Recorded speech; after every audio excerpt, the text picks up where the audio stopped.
강혜신의 오늘의 미국.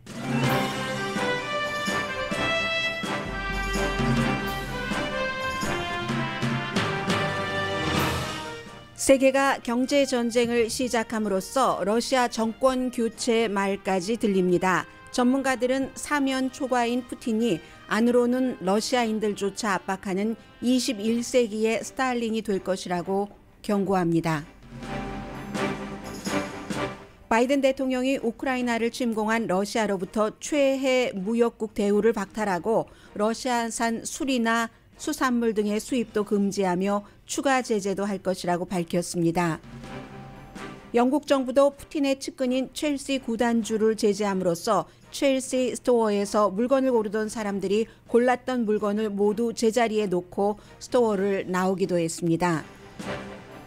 푸틴은 맥도널드 등 러시아 내 외국 자산을 국영화하는 방안으로 반격합니다.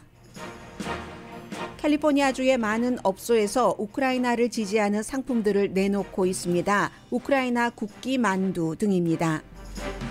미국인의 80%가 인플레이션에 대한 스트레스를 받고 있다고 미국인 심리학회가 발표했습니다. 조사를 시작한 15년 사이 가장 높은 스트레스 수치입니다. 북한이 최근 발사한 미사일이 대륙간 탄도 미사일로서 바이든 대통령에게도 큰 도전이 되고 있습니다. 윤석열 대통령 당선인에 대해 지금 해외 언론에서 가장 주목하는 것은 여성가족부를 공약처럼 폐지하느냐입니다.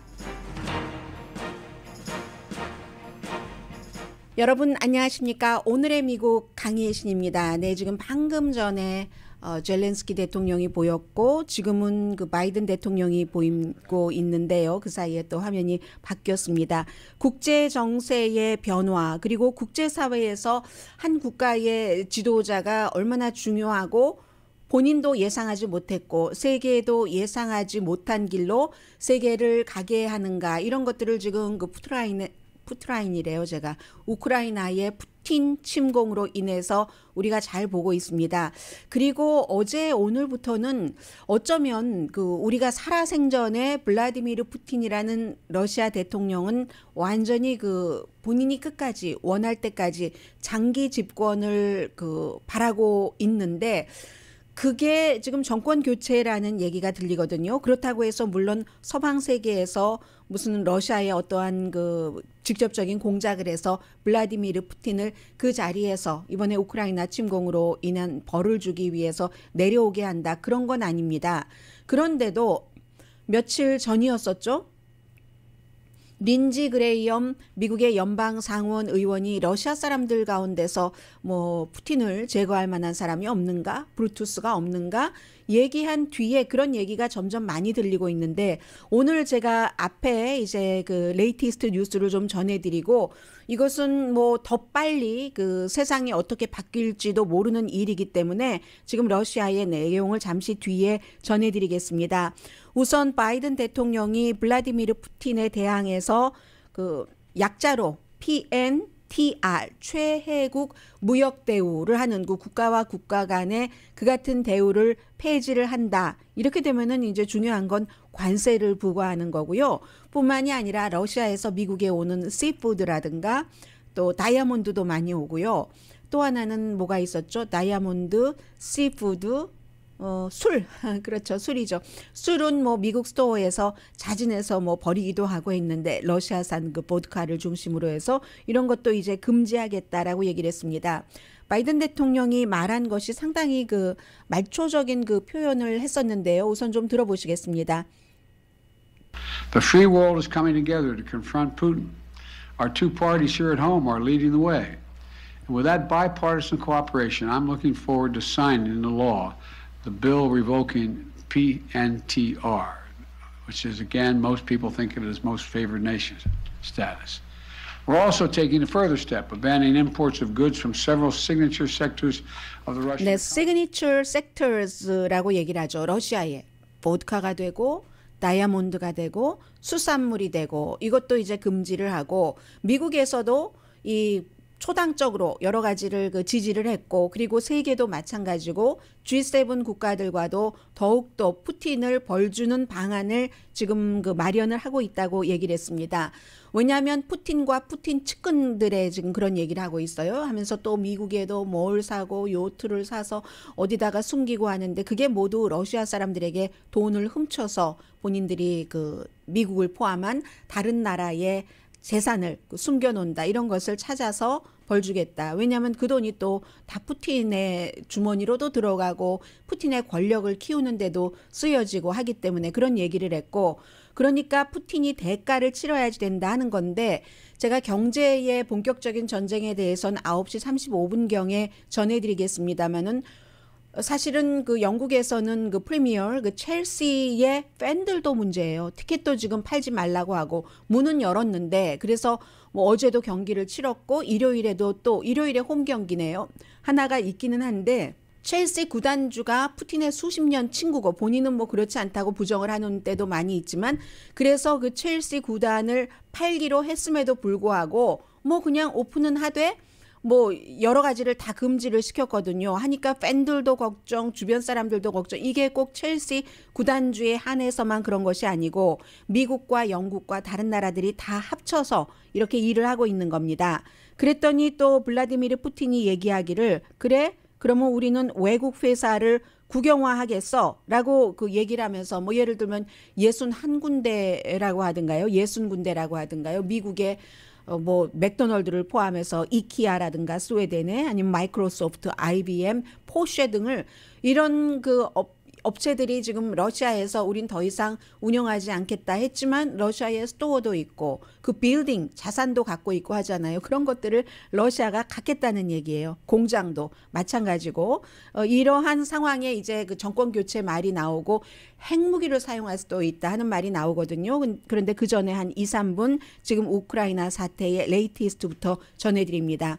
Day 16, 40마일 쭉 그 러시아 탱크가 있으면서 천천히 움직이는 듯 움직이지 않는 듯 하던 것이 지금 두 개조로 나뉘어져서 재편성됐답니다. 그럼 조금 더 우크라이나를 조여 들어간다는 그 신호가 되고요. 처음으로 전쟁을 시작하고 나서 공습을 했습니다. 지금 우크라이나 서쪽 지역이요. 그러니까 폴란드하고 루마니아 쪽에 국경을 접하고 있는 두 군데 도시에, 이거 이렇게 읽는 게 맞는지 모르겠습니다.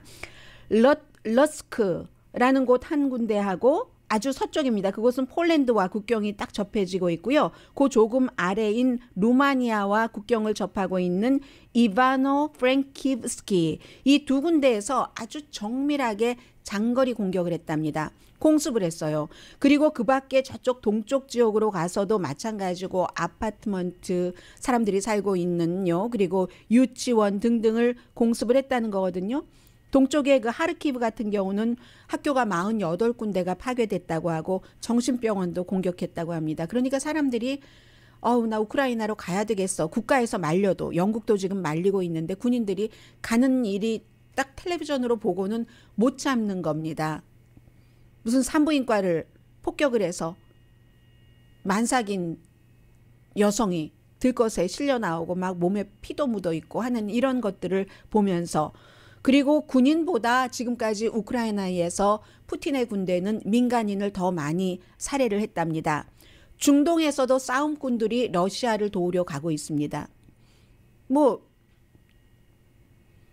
시리아 같은 데서 이 푸틴이 많이 도와줬었기 때문에 그쪽에서 한 16,000명 정도 된다고 하니까 많은 편이죠. 그러니까 젤렌스키가 이렇게 이제 민간 어린이집에까지 공습을 한다 하니까 테러 국가다 러시아가. 그리고 그 모든 공격을 받고 있는 그 마을이 통로가 다 차단이 됐기 때문에 물도 식품도 없습니다. 지금 푸틴의 지지자들이 있죠. 지지 국가들은 중국, 베네수엘라, 그리고 북한. 푸틴이 피해자라고 얘기를 합니다. 여러 베네수엘라의 유명한 뭐 칼럼니스트도 그런 칼럼을 쓰고, 중국도 마찬가지로 미국이 이렇게 이 상황을 유도한 게 아니냐 이렇게 얘기를 했고요. 그런데 사실은 이를 어쩝니까? 트럼프 전 대통령이 이제 본인이 원래 했었던 발언을 뒤집기 위해서 팍스에 아주 자주 단골 손님으로 초대를 받기 전에 본인이 아마 연락을 하는 경우가 많은 것 같은데 어제는 션 해니티 프로그램에 나와서 그렇게 천재라고 얘기를 하던 그 푸틴에게 진정 인간에 대한 범죄다. 빨리 끝내야지 된다. 뭐 빨리 끝내도 푸틴에게 좋을 것 없다. 뭐 이런 얘기까지 쭉 했어요. 그 사이에 이제 난민들은 유엔의 추산으로 250만 명 이상이고 유럽연합이 10억 파운드를 원래 예상했었던 것보다 2배 많이 지원을 합니다. 미국은 13억 달러 안이 통과가 됐고요. 130억 달러죠. 그리고 며칠 전까지만 하더라도 러시아의 전 외무장관이 아무리 그래도 푸틴이 잘못 판단한 것이 있고 잘못 판단한 데는 여러 가지 또 이유가 있고 제정신이기 때문에 핵무기를 만지진 않을 것이다 라고 했는데 오늘 이코노미스트는 핵무기를 쏠 수도 있다고 얘기를 합니다. 거기에 대해서 자세히 말하진 않았지만 이런 내용입니다. 이게 이제 지금부터 그 이코노미스트의 예측이 그 전망이 맞는지 틀리는지는 모르겠습니다만은 이코노미스트는 날마다 너무 많은 뉴스가 나오고 있는 우크라이나 이 사태에 대해서 조금 중기로 그 전망을 했습니다. 이렇습니다. 러시아의 스탈린화. 푸틴이 우크라이나를 침공할 때는 러시아의 영광을 찾는다면서 구소련 제국의 영광을 찾는다면서 금방 무너질 것이라고 생각하고 들어갔는데 그러니까 준비를 안 한 거죠. 군인들에게도 그냥 훈련받아 들어가기만 하면 손 들고 어서 와서 우리를 해방시켜달라고 이제 웰컴 투 마이 월드라고 그럴 줄 알았다는 거죠. 누군가가 푸틴에게 그렇게 속삭였겠죠. 푸틴이 그 말을 듣기를 원했으니까. 해주지 않으면은 본인의 위치가 위험해지고 그래서 러시아 군인들에게 임무에 대해서 정확한 그 지시도 없었고 금방 될 줄 알았으니까 국민에게도 그렇게 말하지 않았는데 지금 이게 길어지면서 들통이 나고 있는 그 상황이죠. 이렇게 우크라이나 그 침공이 계획대로 되지 않으면 내부에서 전쟁을 할 수밖에 내부의 전쟁이라는 것은 국민을 단속하는 그런 전쟁을 말합니다. 그리고 조셉 스탈린 시대로 돌아갈 수밖에 없다. 지금 푸틴은 아마 그런 계산을 하고 있을 것이라는 겁니다. 1939년 이후에 최대의 폭격을 했는데도 안 되는 거죠. 민간인도 이제는 더 이상 어떻게 하지 않겠다고 민간인 사상이 이미 더 많다고도 얘기를 하고 있고요. 그렇게 하면서 21세기의 스탈린이 되는 건데 거의 모든 국영방송이 아닌 민간방송은 다 닫았고 뭔가 마음에 들지 않는다는 것을 보도를 하면은 15년 징역형에 보내겠다고 하고 이게 바로 스탈린 시대의 국영방송이라는 얘기입니다. 북한의 방송과 다를 게 없다는 거죠. 91년도에 구소련이 무너지고 나서는 수십 년 동안 어느 정도의 자유의 물결이 콧바람이 들어갔었던 러시아가 다시 이렇게 돌아가면서 그리고는 국내에서는 같은 민족이잖아요. 남북한이 항상 한 민족을 얘기를 하는 것처럼 슬라브 민족이죠. 그 같은 슬라브 민족을 어떤 형태로 억압해도 이 같은 정보라든가 사실이라는 것은 어떤 물이라든가 공기와 같아서 막고 또 막아도 그 속도의 차이가 있고 분량의 차이만 있지 터져 나가잖아요. 공기와 물처럼. 그래서 그 러시아 내부에서도 아니 우리 친척을 내 친구를 슬라브 민족을 왜 저렇게 사륙하는 건데 하는 것이 많이 나오면 푸틴은 더 이거 장기로 가면 안 되겠다고 더 그 포탄을 민간인 살해하는데 퍼부을 수도 있고 그런데 몇 개월이 지속돼도 푸틴이 이기지 못할 것으로 봅니다. 이코노미스트는요. 우크라이나가 침략자에 대한 대항을 너무나 강하게 하고 있고 이게 기선을 너무 잘 잡았고 세계가 일반인들까지도 요즘 우크라이나 침공에 대해서 굉장히 관심을 갖고 이 뉴스를 지켜봅니다. 그렇기 때문에요. 그러면 일단 몇 개월 뒤에 얼마 뒤에 키이브까지 장악을 했다 하더라도 우크라이나의 수도까지 그때부터는 이제 돈이 있어야 유지가 되는 겁니다. 전쟁도 돈이 있어야지 되는데 지금 많은 사람들이 어떤 전문가는 우크라이나 그 전체를 러시아가 손에 쥐고 흔들려면은 한 120만 명의 군대는 있어야지 된다고 하거든요. 아니면 작게 잡으면 110만 명에서 120만 명. 이코노미스트는 110만 명으로 봤지만 120만 명으로 보는 전문가들도 굉장히 많습니다. 모자라잖아요. 이게 어떻게 계산이 나온 거냐면 우크라이나 인구 1000명당 한 군인이 러시아 군인이 20명이나 25명 있어야지 된답니다. 그런데 지금은 그렇게 안 되죠. 왜냐하면 정규군이 러시아가 90만 명밖에 안 되잖아요. 해서 이 4분의 1 정도밖에 안 되기 때문에 이게 유지가 도저히 안 된다는 거죠. 그러면 어떻게 하게 되는가?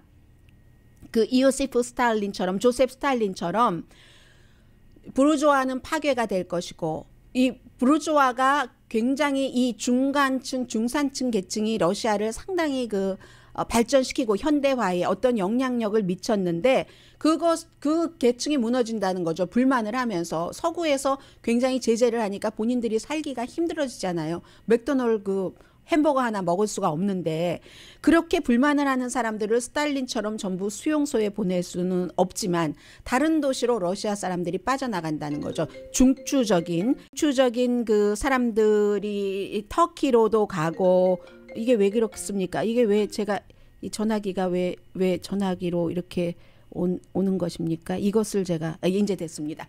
그래서 이 이스탄불 같은 데로 빠져나가고, 아니면 러시아 주변에 뭐 다른 나라, 뭐 아르메니아 같은 데 있잖아요. 그런 데로 따라 나가고, 그럼 국내에 남아있는 사람은 말도 못하고 표현의 자유도 없이 굉장히 그 스탈린 시대처럼 억압을 할 것이고, 그리고 인플레이션을 보면은 지난 2주일 동안 경제가 거의 파탄 났습니다. 루블화는 지금 40% 이상 떨어졌고, 뭐 너무너무 엉망진창이잖아요. 그런데 스탈린은 가만히 스탈린처럼이라고 하고 비교를 해보면 그 당시에는 경제는 좀 어느 정도 유지가 됐었고,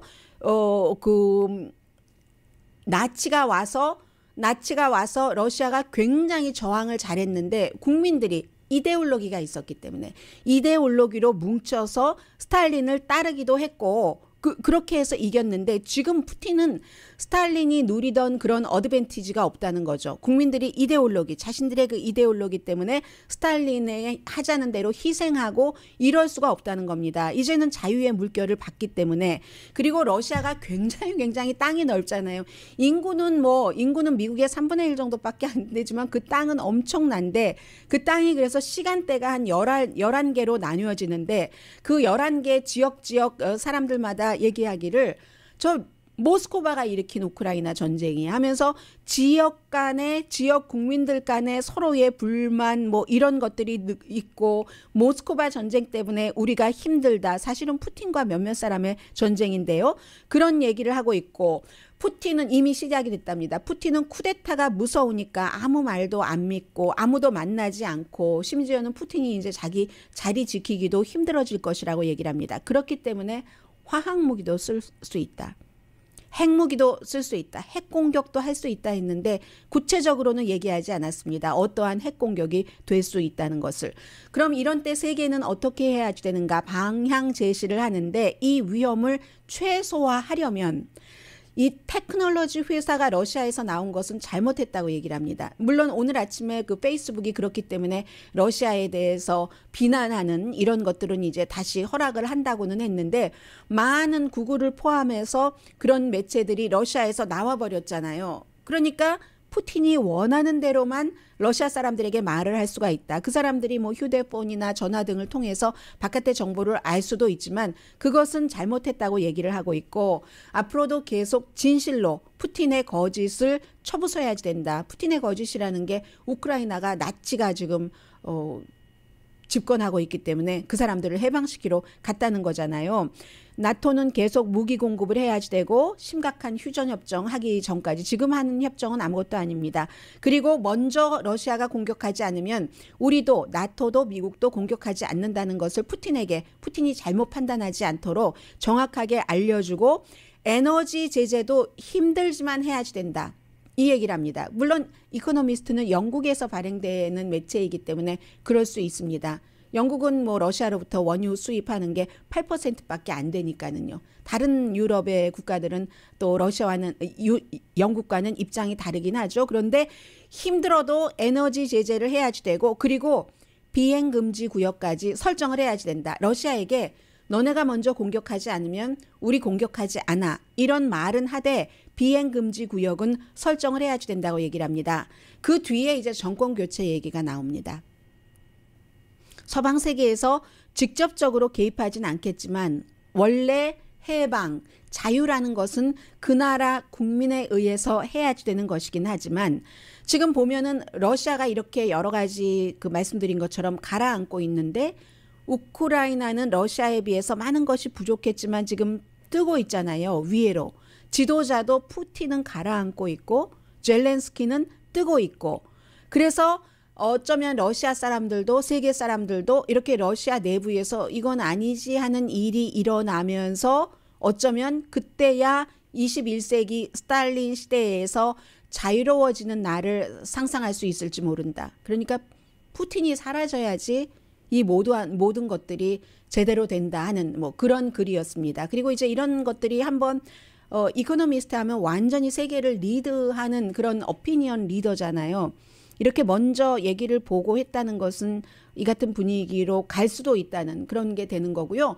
어쩌면 예상보다 뭐 maybe 빠를지 불가능할지는 모릅니다만 알렉산드르 그 솔제니친이 나중에 소련으로 돌아갔지만 이 사람이 스탈린 때부터 이 브레즈네프 그리고 뭐 그 중간에 또 후르시초프가 있습니다만 처음에 이제 그 군인이었었잖아요. 2차 대전 때 육군이었고 그 이후에도 뭐 장교를 지냈었는데 친구에게 스탈린이 판단력이 이상해 잘못한 것 같아 뭐 이런 편지를 보냈다가 10년 수용소 생활을 했죠. 그 수용소 생활을 하고 우리가 그렇게 잘 아는 이반 데니소비치의 하루를 썼고 노벨 그 문학상도 받았고 나중에 이런 사람들 고르바초프 같은 사람들이 러시아 그 민중들을 깨게 해서 구소련이 그 체제가 무너진 거잖아요. 그때는 너무 오래 걸렸습니다. 이 알렉산더 그 솔제니친이 미국에서 볼먼트주에 살았을 때가 90년대 초까지 살았는데 스탈린 때부터 브레즈네프까지 그 이후에 그렇게 됐는데 지금은 그 시대와는 다르죠.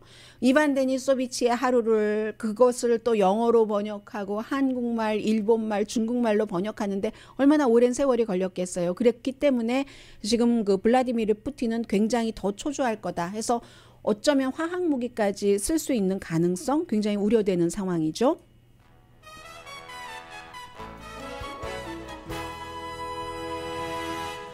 잠시 뒤에는 한국 관련 뉴스 전해드립니다. 라디오 서울 방송 오늘의 미국 듣고 계십니다. 네, 지난번에 가장 최근에 이제 2번 그 북한이 발사한 미사일이 신형 대륙간 탄도 미사일이었다. 이렇게 이제 한국과 미국이 결론을 내렸습니다. 그래서 이것이 미국에 도달을 할 수 있을지 그리고 도달을 한다 하더라도 그 뭐 핵탄두가 제대로 작동을 할 수 있을지 말하자면 미국을 정확하게 공격할 수 있을지 여기에 대해선 전문가들이 아직 확실하게 답을 내리지는 않고 있습니다. 그런데 뭐 이동식 미사일이고요. 뭐 길이가 85피트나 되고 액체 연료고 당연히 뭐 4톤 무게의 뭐 핵탄두 미국으로 보낼 수 있다고 하는데 화성 15보다 강하다고 하니까 그렇기 때문에 지난번에 우크라이나 침공, 러시아의 침공이 있으면서부터 계속 전문가들이 얘기를 했었던 거죠.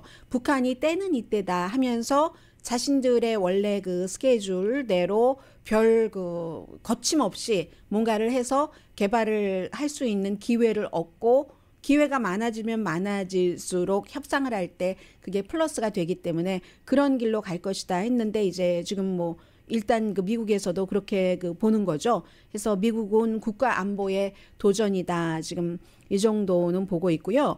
며칠 전에 그 인터뷰를 한 것을 보면은 그 마크 김 그 연방 하원 의원이 북한에 대해서는 이 바이든 대통령에 대한 뭐 한국에 대한 시각 이런 건 전문가마다 다 다릅니다만 지금 할 일이 미국은 많기 때문에 우크라이나 등등 많기 때문에 별 특별하게 위험이 없으면 그러면 일단 기본적으로 조금 뒤로 물러나고 싶어하는 이것은 꼭 바이든 행정부만 그런 게 아니라 어느 행정부나 다 그렇죠.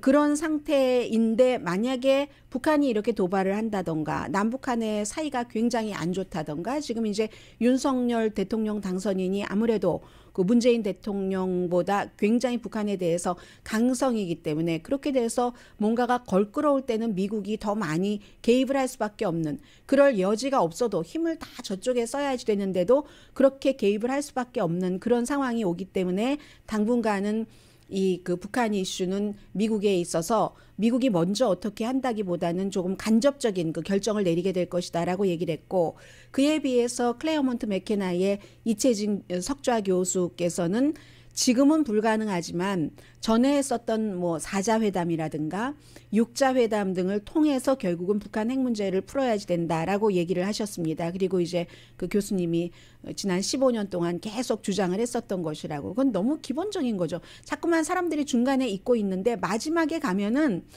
뭐 유엔 사령부에서 누가 사인을 했는가, 종전선언도 마찬가지고 주변 강대국들의 여러 가지가 다 일치가 돼야지만 해결될 수 있는 그런 문제잖아요. 그런데 4자 회담하면 러시아는 빠진다고 하더라도 중국이 들어가 있으니까 이거 지금 중국과 미국과의 관계가 이렇게 나쁜데 될 수가 없고, 6자 회담까지 하면 러시아도 들어가 있는데 지금 이 상황이고, 당분간은 북한 문제는 어떻게 할 수가 없으니까 지금 뭐 제재 같은 것도 또 논의를 하겠죠. 어떻게 할 수 없으니까 북한은 이제 신났다 이런 때, 다른 때도 어쩌면 북한은 항상 스케줄 따라가니까 했을지도 모르지만 조금 부담감이 덜하는 우크라이나 쪽에 집중을 하고 있기 때문에 지금 사태가 그렇게 돼 있고요.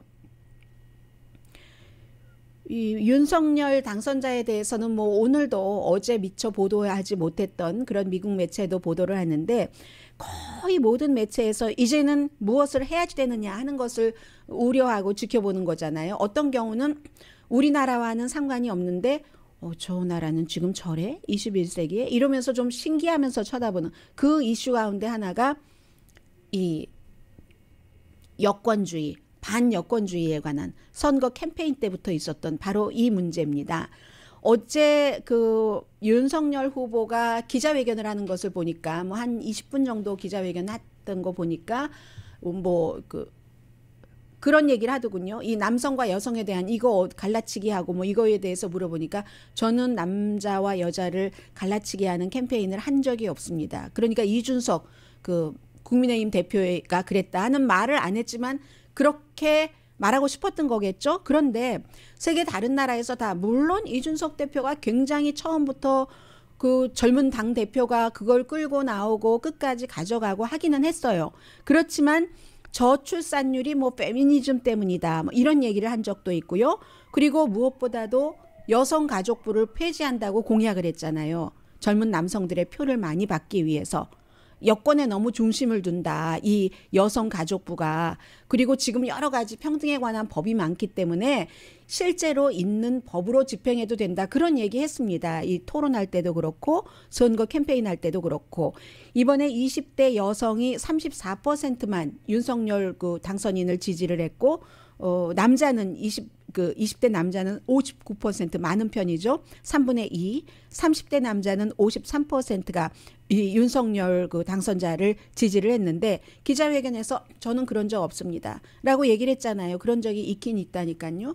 그런데 만약에 이 서약을 지키면 이것도 의회에서 받아들일지 모르죠. 180석대 금방 합당을 한다 하더라도 그 국민의당과 113석밖에 안 되기 때문에 재개편을 한다던가 뭐 이재명 후보는 당시에 이랬었잖아요. 나중에 남자표도 받아야지 된다고 판단을 했었을 때 여성자는 빼겠다라고 했었거든요. 미국 매체들이 이런 건 정말 잘해요. 월스트리트저널이 계산을 했는데 가족 그 여성 가족부가 예산을 보면은요. 가족 서비스, 교육, 사회복지, 어린이를 위한 그리고 그래서 전체적으로 여성가족부가 국가 예산의 0.2%밖에 안 씁니다. 0.2%만 쓰고요. 그리고 이 가운데 여성과 남성의 평등에 관해서 쓰는 것은 전체 여성가족부의 전체 예산 가운데서 3% 미만입니다. 월스트리트저널 보도가 맞으면 저는 맞다고 지금 생각을 하고 말씀을 드리는 거고요. 그렇기 때문에 사실은 국민의힘 내부에서도 젊은 사람, 나이 든 사람, 조금 중도 이런 사람들은 그거 아닙니다라고 얘기를 하면서 오히려 이렇게도 얘기를 했죠. 이 여성가족부는 과거부터 지난 5년 내내 이걸 어떻게 해야지 되냐. 지금 말씀드린 것처럼 예산이 이렇잖아요.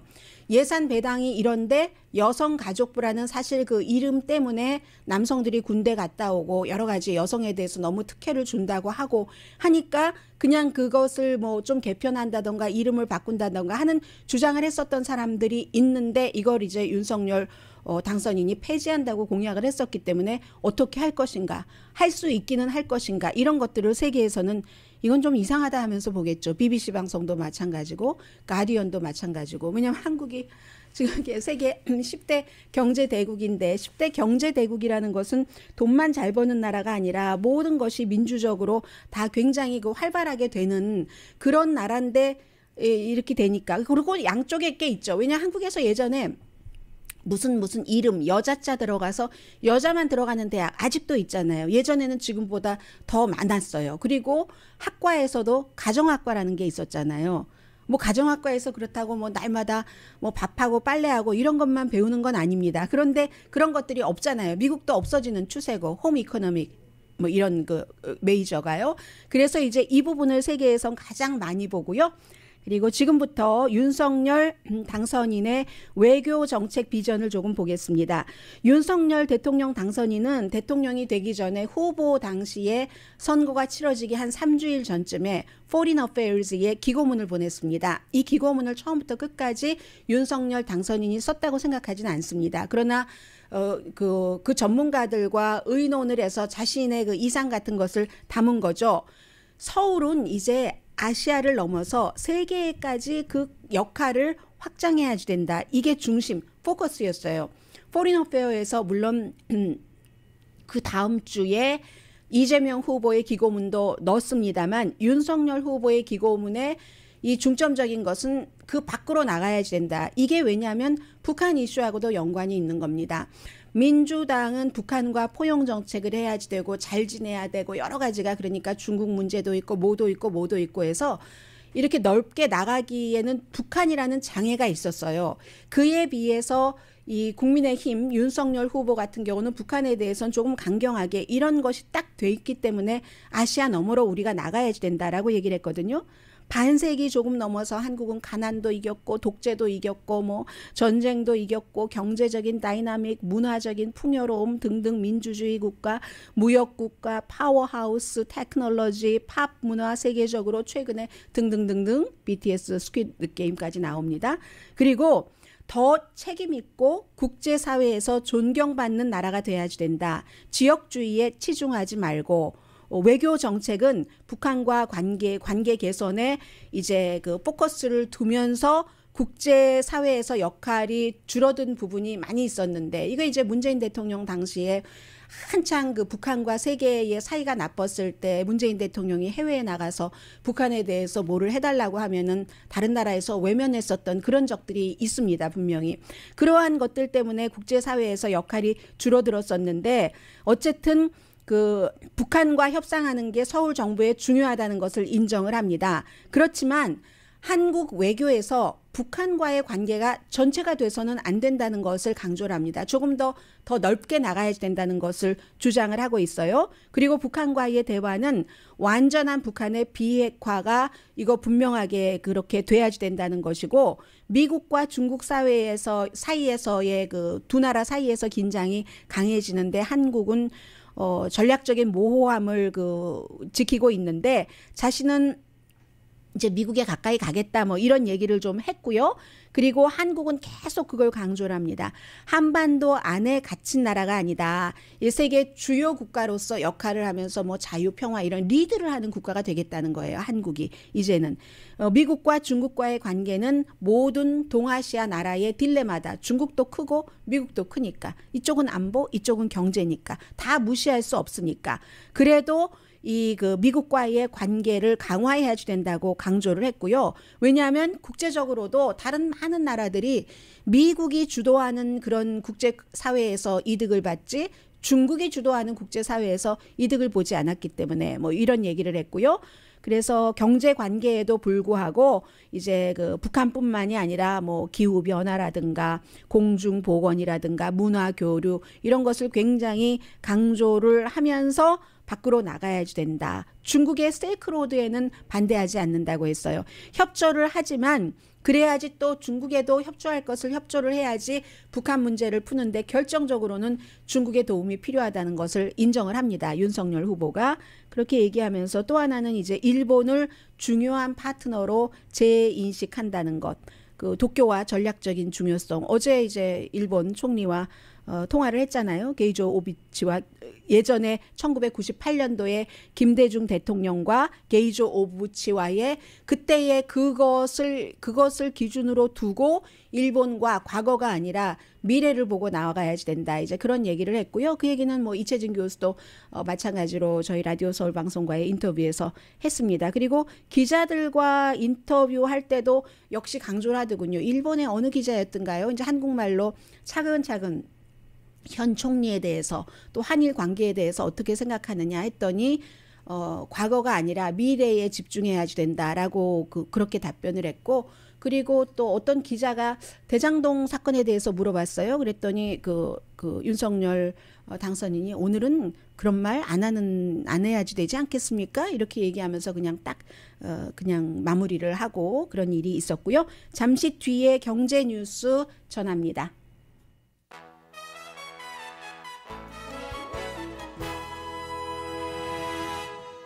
라디오 서울 방송 오늘의 미국 듣고 계십니다. 어제 그 첼시 구단의 선수와 코치가 경기를 하려고 뭐 어디 이제 프라이빗 터널을 이렇게 지나가고 있는데 휴대폰으로 연락을 받았대요. 첼시 그 구단주에 대해서 영국 정부가 경제 제재를 하기 때문에 앞으로 그 호텔도 있잖아요. 스테디움 근처에 호텔도 그냥 아무것도 못해 즉시 시행.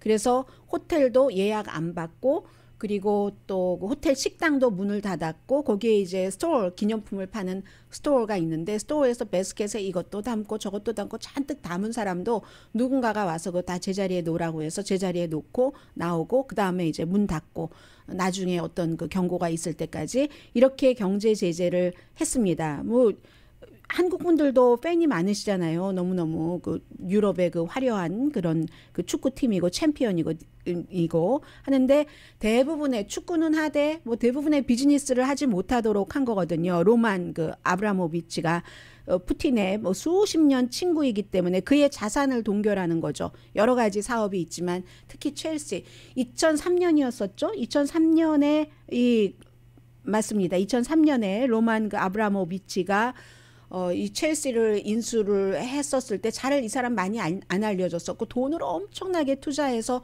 선수들 재능 있는 선수를 들여오고 있는데 지금 첼시는 어제 제재를 받음으로 인해서 선수 영입도 못하고 트레이드도 못하고 이 사람 그 푸틴이 우크라이나 침공하고 나서 첼시 판다고 했는데 이 파는 게 그렇게 쉬운 게 아니잖아요. 그리고 그게 진행된다 하더라도 지금 팔 수 있을지도 모르겠고요. 누가 살지도 모르겠고 그리고 역시 이 로만 아브라모비치의 딸도 뭐 며칠 전에 러시아를 비난하는 그런 인스타그램을 올렸잖아요.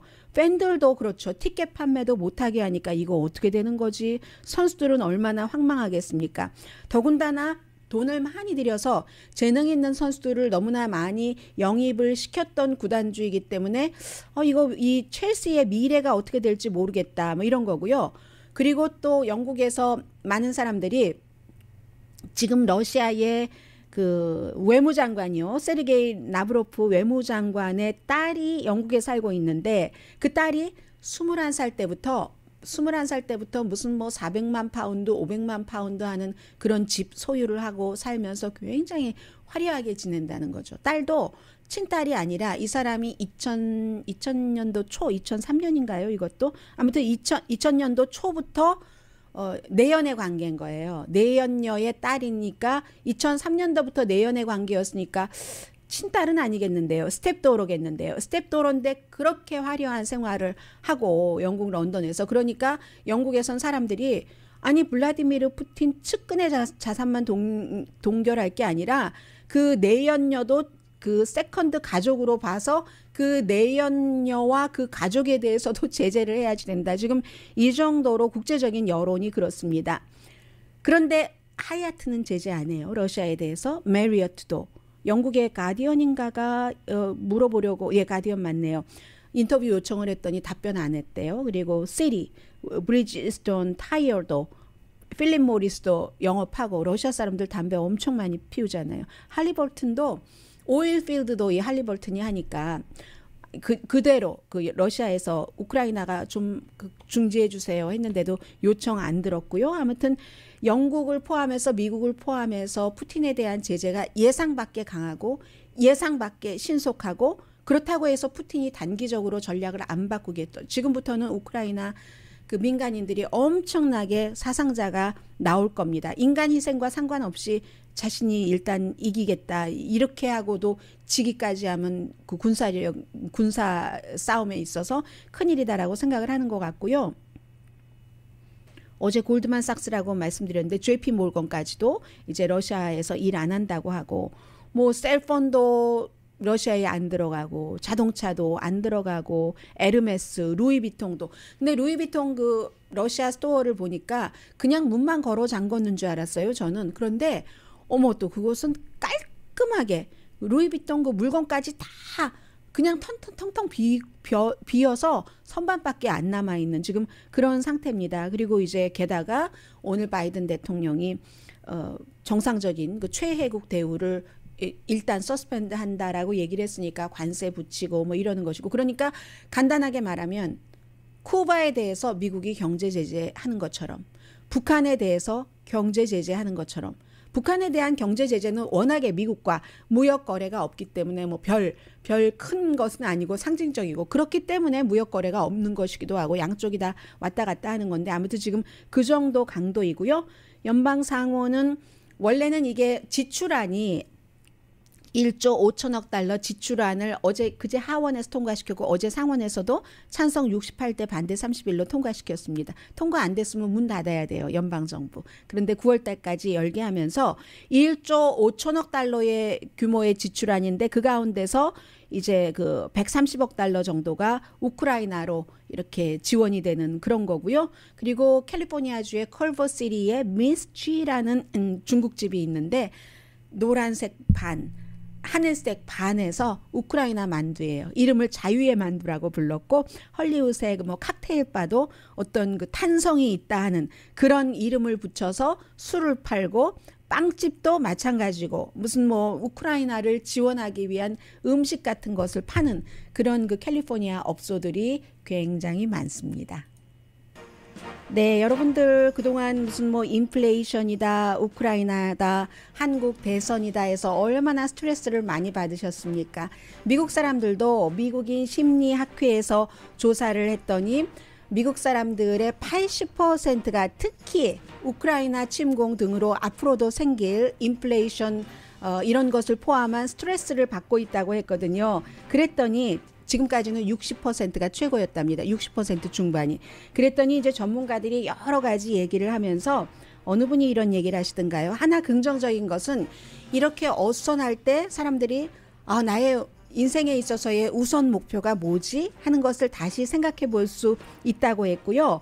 또 유니버시티 오브 세인트 루이스 미주리주에 있는 제시카 골드 교수는 몇 주일만이라도 여러분들을 위해서 해보세요. 뭐 마사지를 한다던가 친구와 걷는다던가 책 읽기, 여러분들이 기쁜 일, 그런 일을 하시라는 거죠. 강희신이었습니다.